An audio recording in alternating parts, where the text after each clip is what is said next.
コード9999。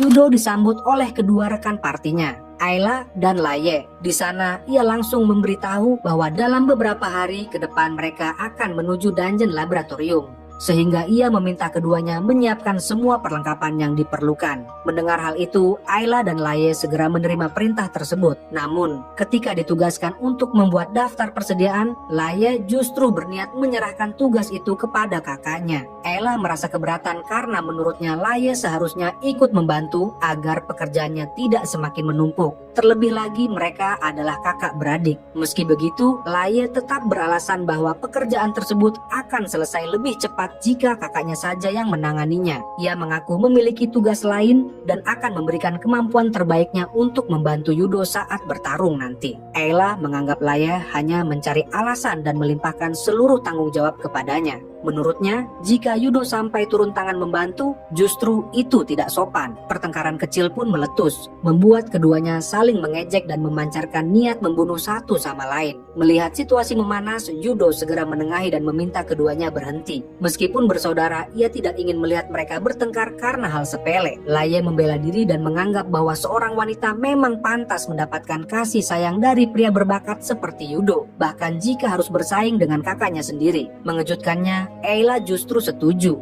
karena menurutnya akan lebih mudah bersaing dengan saudara sendiri daripada wanita asing. Agar perdebatan tersebut berakhir, Yudo meminta Laye untuk tetap membantu kakaknya. Ia juga meminta Ayla untuk berhenti menganggap semua orang sebagai musuhnya. Bagaimanapun, tugas ini harus mereka jalankan dengan serius, karena perintahnya langsung datang dari Gigis. Setelah situasi tenang, Laye bertanya apakah permintaan kali ini berhubungan dengan Master. Yudo menjawab bahwa tugas tersebut tidak ada kaitannya. Namun sikap Gigis ketika menjawab pertanyaan mengenai Master terasa mencurigakan, seolah ia menyembunyikan sesuatu. Rumor tentang Master yang memiliki kekuatan layaknya monster di antara manusia memang sudah tersebar. Dan meski awalnya Yudo meragukannya, kini ia mulai yakin bahwa ada hal besar yang ditutupi. Yudo tidak tahu alasan Gigis merahasiakannya, namun ia berencana membuat Gigis berhutang budi agar kelak mau memberikan informasi tentang Master. Selain itu, Yudo mengaku sudah menginvestasikan uang dan menyalurkan banyak manusia ke dalam penelitian tersebut. Karena itu, akan menjadi kerugian besar jika ia tidak menyelamatkan Sion. Laye juga sependapat dengan Yudo yang telah menginvestasikan banyak uang kepada Sion untuk meneliti para manusia yang memiliki gift. Karena itulah, sudah sepantasnya mereka tidak menyia-nyiakan segala dukungan dan bantuan tersebut. Ayla pun ikut merasa kesal, sebab di pasar budak sangat jarang ditemukan manusia yang memiliki gift. Akibatnya, mereka tidak punya pilihan selain menculik manusia secara langsung. Terlebih lagi, proses penculikan manusia bergift terkadang membuat keadaan menjadi repot, karena jika anak itu menolak, mereka terpaksa harus menghabisi kedua orang tuanya. Namun, membunuh orang tua di hadapan sang anak seringkali membuat anak tersebut menangis dengan keras, dan hal itu membuat Laye kesal. Untungnya, Ayla memiliki kemampuan yang dapat melumpuhkan tubuh korbannya sekaligus menghentikan tangisan mereka, sehingga ia tidak perlu mengeluarkan tenaga ekstra. Laye sempat berpendapat bahwa seharusnya mereka hanya perlu mematahkan tangan dan kaki targetnya saja.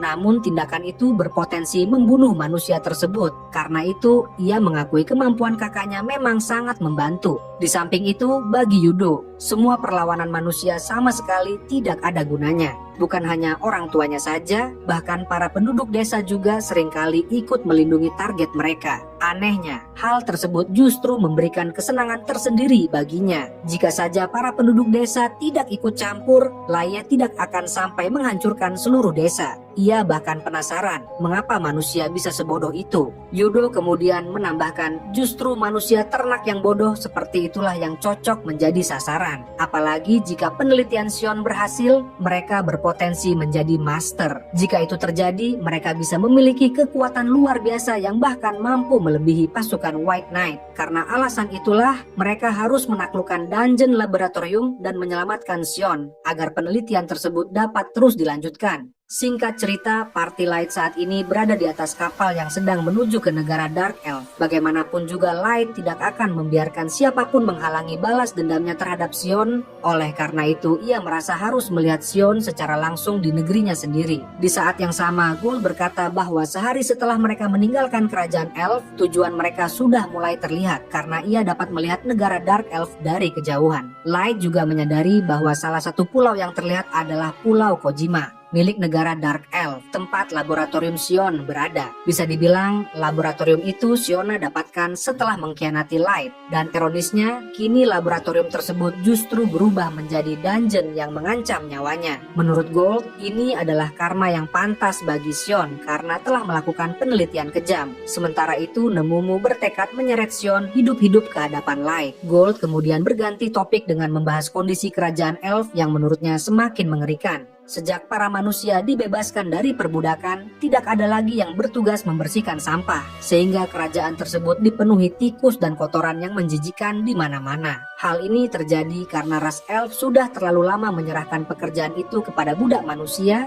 hingga kini mereka terlihat seperti orang bodoh yang bahkan tidak mampu mengurus hal sederhana seperti pengelolaan sampah. Light berpendapat bahwa dari apa yang terlihat, ras Elf sudah terlalu lama menikmati kehidupan dari hasil penindasan manusia tanpa ampun. Gold menganggap semua itu sebagai karma yang pantas diterima ras Elf. Bagi Light, bahkan serikat petualang pun tidak bisa berbuat banyak. Namun bagi Nemumu, situasi tersebut menguntungkan. Karena berkat keadaan itu, mereka bisa mendapatkan surat rekomendasi dari serikat Dagas dan berangkat menuju negara Dark Elf dengan kapal. Namun Nemumu merasa bahwa perjalanan menggunakan kapal hanya membuang waktu lebih banyak dibandingkan menggunakan sihir. Dan ini membuat Light menunggu semakin lama. Karena itu, ia berniat meminta kapten kapal untuk berlayar lebih cepat. Gold lalu menegur Nemumu agar tidak tergesa-gesa karena ini adalah pengalaman pertama mereka menaiki kapal dan akan lebih baik jika perjalanan ini dinikmati. Nemumu memprotes karena perjalanan mereka bukan untuk liburan, tapi Gold beranggapan bahwa bersikap santai akan jauh lebih baik, apalagi agar mereka bisa menggunakan kekuatan di waktu yang tepat. Light setuju dengan Gold karena bagaimanapun waktu sangat penting agar rencana mereka tidak gagal. Namun mereka juga tidak boleh terlalu santai. Akan lebih baik jika tetap tenang dan mengikuti rencana dengan sempurna. Saat Gold dan Nemumu mulai bertengkar dan saling menghina, Light segera menegaskan bahwa mereka hampir tiba di tujuan. Ia meminta semuanya bersiap terlebih dahulu. Tidak lama kemudian, kapal akhirnya tiba di pelabuhan Pulau Kojima, tempat pusat penelitian Sion berada. Namun ketika melihat pemandangan indah yang terpampang di depan mata, Light justru merasa bahwa Pulau Kojima lebih cocok disebut sebagai tempat liburan daripada lokasi penelitian rahasia.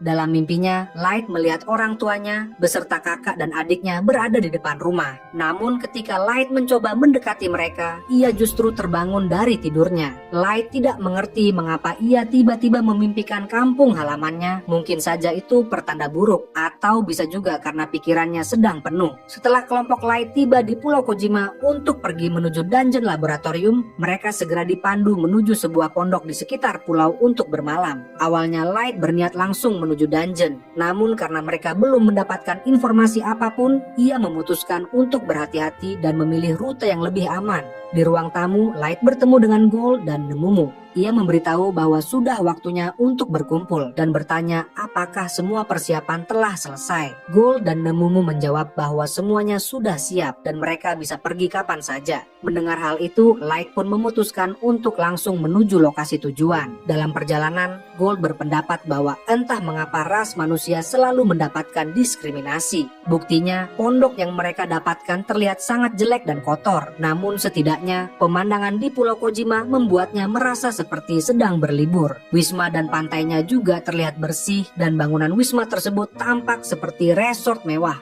Bahkan seluruh fasilitas itu sebenarnya bukan untuk wisata, melainkan untuk menjaga kesehatan mental dan fisik para peneliti. Light juga pernah mendengar bahwa negara Dark Elf sangat aktif dalam riset sihir, dan para peneliti yang sudah diakui oleh negara akan mendapatkan perlakuan istimewa. Ia tidak menyangka bahwa ras Dark Elf melakukan semua itu demi meningkatkan kekuatan ras mereka sendiri. Sementara itu, di alun-alun Pulau Kojima, Yudo berdiri di atas panggung dan memperkenalkan dirinya kepada para petugas petualang sebagai pemimpin parti Sword of Island dan petualang peringkat A. Ia mengucapkan terima kasih kepada para petualang yang dengan sukarela menerima permintaan tugas dari Serikat Petualang Negara Dark Elf. Yudo melanjutkan bahwa partinya akan membagikan informasi mengenai dungeon laboratorium yang telah dijelajahi oleh 10 regu sebelumnya. Di dalam dungeon tersebut terdapat berbagai rintangan yang cukup merepotkan. Namun sebagai imbalannya, hadiah penaklukan akan ditingkatkan. Setelah menjelaskan cukup panjang, Yudo membuka sesi tanya jawab. Pada saat itu, salah satu petualang dari ras Beastman bertanya mengapa misi ini dikatakan mendesak. Namun justru ada manusia yang ikut berpartisipasi. Yudo menjawab bahwa meskipun parti Black Mask terdiri dari ras manusia, selama mereka memiliki kemampuan, hal itu tidak menjadi masalah. Lagi pula, mereka memiliki peran besar dalam penaklukan Dungeon Dagas dan Kerajaan Elf yang saat ini banyak dibicarakan banyak orang. Mendengar nama parti Black Mask, petualang tadi langsung berhenti protes. Setelah pertemuan selesai, Yudo menghampiri Light dan menyinggung soal keributan sebelumnya. Light langsung berterima kasih karena Yudo sempat membelanya. Namun Yudo menjelaskan bahwa hal itu sudah menjadi tugasnya sebagai penanggung jawab permintaan misi kali ini. Selain itu, faktanya kemampuan parti Black Mask memang patut diakui. Bahkan menurutnya mustahil seseorang bisa bolak-balik antar lantai di Dungeon Dagas hanya dalam 1 hari saja. Karena itu, ia sangat berharap parti Black Mask bisa mengumpulkan banyak informasi di misi kali ini. Mendengar harapan tersebut, Light berjanji akan melakukan yang terbaik. Namun tiba-tiba Yudo menyinggung Nemumu dan mulai memujinya sebagai gadis yang cantik. Tanpa ragu, ia menawarkan Nemumu untuk bergabung dengan partinya dan berjanji akan memperlakukannya dengan sangat baik. Mendapat tawaran seperti itu, Nemumu langsung menolak mentah-mentah. Baginya, tidak ada perlakuan yang lebih baik selain selalu berada di sisi Dark. Begitu mendengar nama Dark, Yudo langsung paham bahwa Nemumu sudah memiliki pilihan dan selera tersendiri. Jadi ia tidak bisa memaksanya. Setelah itu, Light berpamitan karena ingin segera berangkat menuju lokasi tujuan.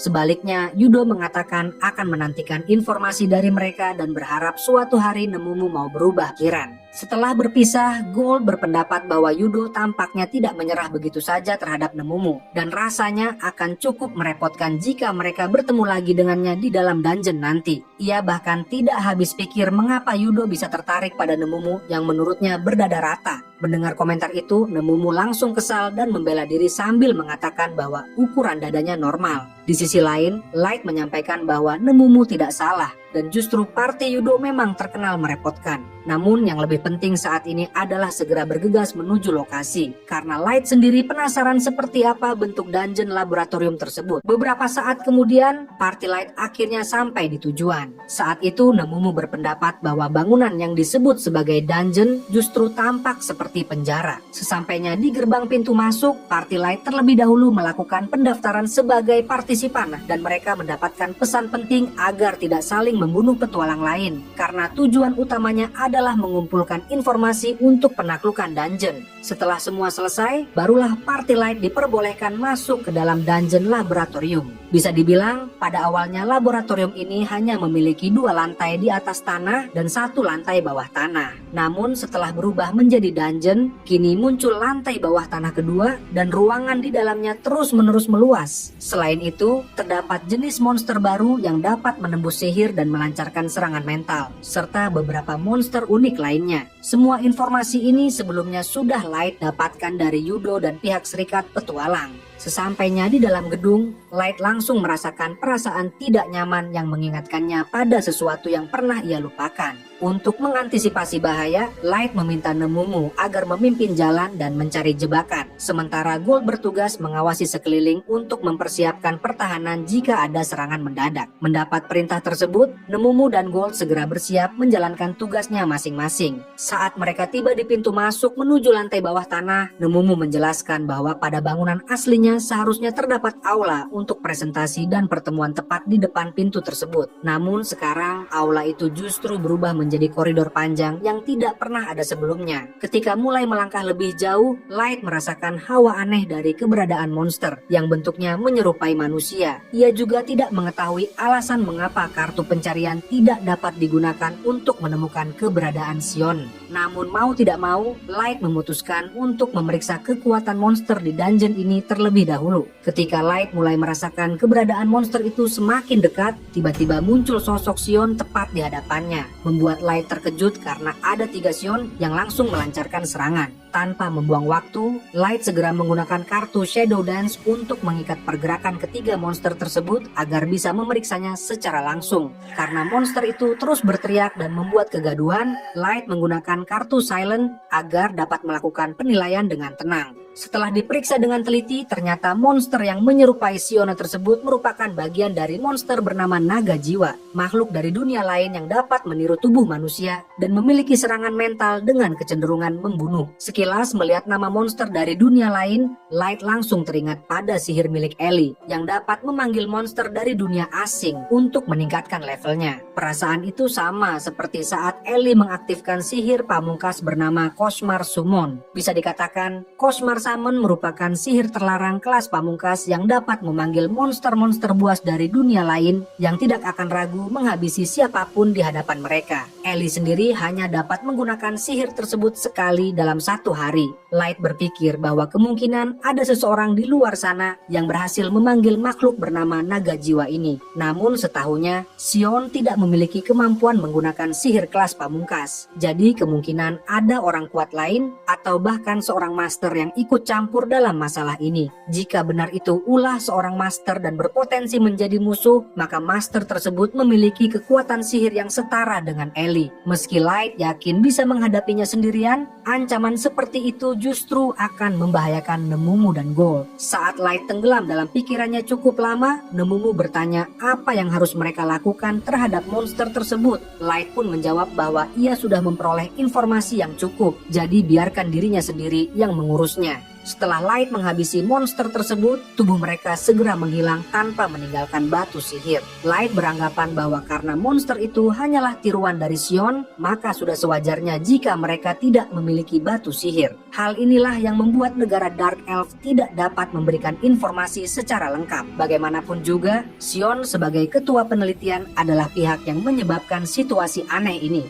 Jika Sion hanya terlibat sebagai korban, mungkin masalahnya tidak akan sebesar ini. Namun faktanya, Sion adalah pelaku utamanya. Mendengar penjelasan tersebut, Gold mulai mengerti. Jika target yang ingin diselamatkan justru menyerang para petualang yang berusaha menyelamatkannya, hal itu akan menimbulkan masalah besar dan mencoreng nama negara. Karena itulah, hanya petualang kuat yang diberi tugas, agar informasi lebih mudah dikendalikan. Karena merasa belum mendapatkan cukup informasi, Party Light memutuskan untuk melanjutkan perjalanan mereka. Namun sebelum melangkah, Light tiba-tiba merasakan keberadaan orang lain. Awalnya ia menduga itu adalah tiruan Sion, tetapi entah mengapa perasaan tersebut justru mengingatkannya pada Yume, adik kandungnya. Light segera mencoba mengejar sosok misterius itu, namun sosok tersebut telah menghilang tanpa jejak. Light sempat mengira bahwa itu hanyalah perasaannya saja. Saat itu, Nemumu bertanya apa sebenarnya yang ia cari. Light menjelaskan bahwa ia merasa ada seseorang di balik tembok. Mendengar itu, Nemumu meminta maaf karena tidak merasakannya sama sekali. Namun Light tidak mempermasalahkannya, karena mungkin ia memang salah mengira. Dengan begitu, Party Light kembali melanjutkan perjalanan. Dalam hati, Light meyakinkan dirinya bahwa semua itu hanyalah perasaan semu, karena tidak mungkin adiknya berada di tempat seperti ini. Tanpa mereka sadari, sesosok anak kecil ternyata sedang mengamati Light dari balik dinding gedung tersebut. Setelah melakukan eksplorasi dan keluar dari bangunan laboratorium,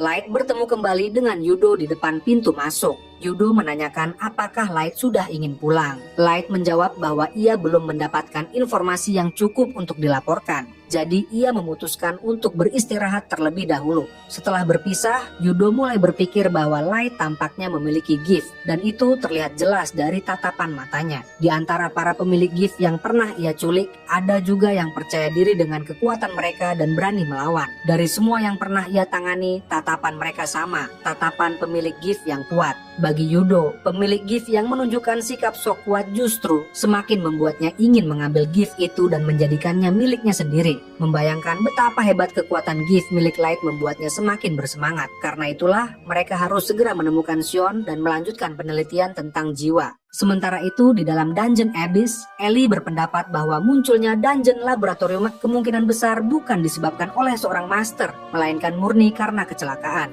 Lagi pula, sihir Cosmar Summon memiliki mekanisme yang langsung menutup portal dimensi setelah terbuka. Karena portal dimensi tidak bisa dibiarkan tetap terbuka dalam waktu lama, kemungkinan sihir Cosmar Summon digunakan dalam kasus ini sangatlah rendah. Selain itu, tampaknya Dungeon Laboratorium telah terhubung dengan dunia lain, terutama setelah Light mendapatkan informasi tentang keberadaan monster tiruan yang menyerupai Sion. Hal tersebut menjadi bukti bahwa yang menciptakan Sione palsu adalah naga jiwa yang berasal dari dunia lain. Dengan kata lain, eksperimen Sion entah bagaimana telah menghubungkannya dengan dimensi asing yang secara kebetulan mendatangkan naga jiwa ke dunia ini. Secara tidak langsung, ini menegaskan bahwa Sion masih hidup dan kini terhubung dengan keberadaan naga jiwa. Bagaimanapun, naga jiwa merupakan makhluk yang mengumpulkan jiwa-jiwa para korbannya. Tubuhnya terbentuk dari 10.000 jiwa dan untuk mengumpulkan semua itu, naga jiwa telah membunuh setiap makhluk yang ditemuinya. Dalam situasi tertentu, ia bahkan mampu memasuki tubuh seseorang yang masih hidup untuk mengumpulkan informasi serta menirunya, lalu menciptakan tubuh buatan melalui sihir. Setelah mendengar penjelasan Ellie, Light akhirnya mulai memahami situasinya. Dengan kata lain, kemunculan banyak tiruan Sion yang berkeliaran merupakan tanda bahwa Sion masih hidup dan kini telah dirasuki oleh naga jiwa. Namun Ellie juga menambahkan bahwa meski Light masih bisa membalas dendamnya, akan sangat berbahaya jika dunia ini terus terhubung dengan dunia lain. Hal itu bisa memicu bencana besar hingga membuat benua musnah. Dan karena itulah ia menyarankan Light untuk segera menutup portal tersebut. Mengetahui hal itu, Light sadar bahwa ia tidak hanya harus menghadapi Sion, tetapi juga naga jiwa. Padahal saat ini pikirannya hanya dipenuhi oleh keinginan balas dendam. Tetapi mau tidak mau ia harus menghadapi ancaman yang jauh lebih besar. Karena itu, Light memutuskan untuk menyerahkan misi penutupan portal kepada Ellie, dengan Mei sebagai pendukung untuk mengantisipasi situasi tak terduga. Sementara itu, mereka berlima akan pergi menuju Dungeon Laboratorium. Bagaimanapun, Light tidak akan membiarkan siapapun menghalangi balas dendamnya. Hari ini, mereka akan menghancurkan portal dunia lain dan mengalahkan naga jiwa. Lalu setelah itu barulah ia akan membalaskan dendamnya pada Sion. Setelah semuanya benar-benar siap, mereka segera berangkat menuju lokasi tujuan. Bisa dibilang, Gift Unlimited Gacha milik Light mampu mengeluarkan kartu setiap hari melalui metode tertentu, dan semua kartu yang dihasilkan akan disimpan di tempat khusus untuk digunakan sesuai kebutuhan. Tempat itu dikenal dengan nama Gudang Penyimpanan Kartu, yang menjadi salah satu lokasi tersibuk di Abyss. Seseorang yang mengelola tempat tersebut tidak lain adalah dua bersaudara Alt dan Anelia, berlevel 5000 dan berasal dari kartu Ultra Rare. Saat ini mereka sedang sibuk mengurus permintaan pasokan kartu dari para penduduk Abyss. Saat itu Alt sedang mempersiapkan pesanan kartu dari Mohawk yang kembali membutuhkan kartu anak panah. Ia menyarankan agar Mohawk membawa anak panah dalam jumlah yang lebih banyak lagi. Namun Mohawk merasa keberatan karena khawatir akan menyia-nyiakan anak panah yang diberikan oleh Light. Alt mengerti perasaannya, tetapi menurutnya Light pasti akan lebih senang jika Mohawk terus meningkatkan tingkat keamanan. Dan hal itu tentu membutuhkan persediaan anak panah yang lebih banyak. Mendengar saran tersebut, Mohawk akhirnya setuju. Sementara itu, Anelia juga sedang memenuhi permintaan kartu belanja dan perlengkapan dari para pelayan Perry. Saat memeriksa dokumen, ia menyadari adanya salah input angka untuk permintaan perlengkapan toilet, sehingga ia meminta agar dokumen tersebut diperbaiki terlebih dahulu. Mengetahui hal itu, pelayan Perry tersebut langsung meminta maaf dan berjanji akan memperbaikinya. Anelia tidak mempermasalahkannya karena menurutnya semua orang pernah melakukan kesalahan dan ia bersedia membantu mengurusnya agar tidak perlu khawatir. Tidak lama kemudian, Anelia tiba-tiba menerima panggilan telepati dari Light yang berniat segera datang ke gudang penyimpanan untuk mengambil kartu. Mendengar hal itu, Anelia langsung terkejut sampai menjatuhkan tumpukan kartu di sekitarnya. Beberapa saat kemudian, Light tiba bersama Mei, dan Alt beserta Anelia sudah siap menyambut kedatangan mereka di depan meja kerja. Light kemudian menjelaskan bahwa ia datang untuk mengambil kartu sesuai pesan lewat telepati.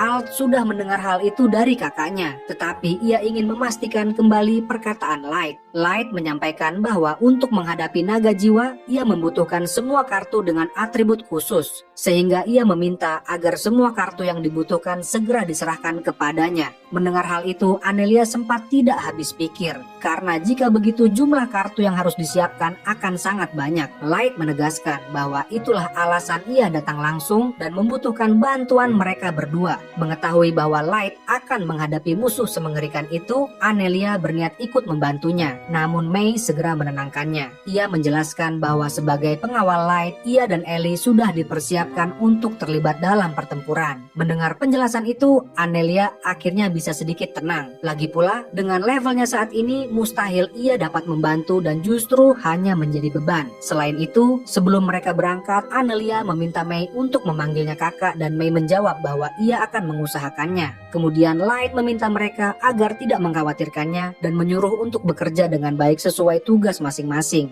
Mendengar itu, Anelia dan Alt langsung berusaha sebaik mungkin memenuhi permintaan Light tanpa ragu. Setelah semua persiapan dirasa dinyatakan siap, di ruang kantornya Light memberitahu bahwa mereka akan segera berpindah menuju dungeon laboratorium. Untuk itu, ia meminta Mei dan Elia menggunakan kartu penghilang untuk menghapus keberadaan mereka. Misi kali ini untuk menyelamatkan benua dari bahaya yang akan datang, sekaligus untuk membalaskan dendamnya. Karena itu, ia meminta meminjam kekuatan dari semua orang. Setelah selesai, mereka pun berteleportasi menuju lokasi tujuan.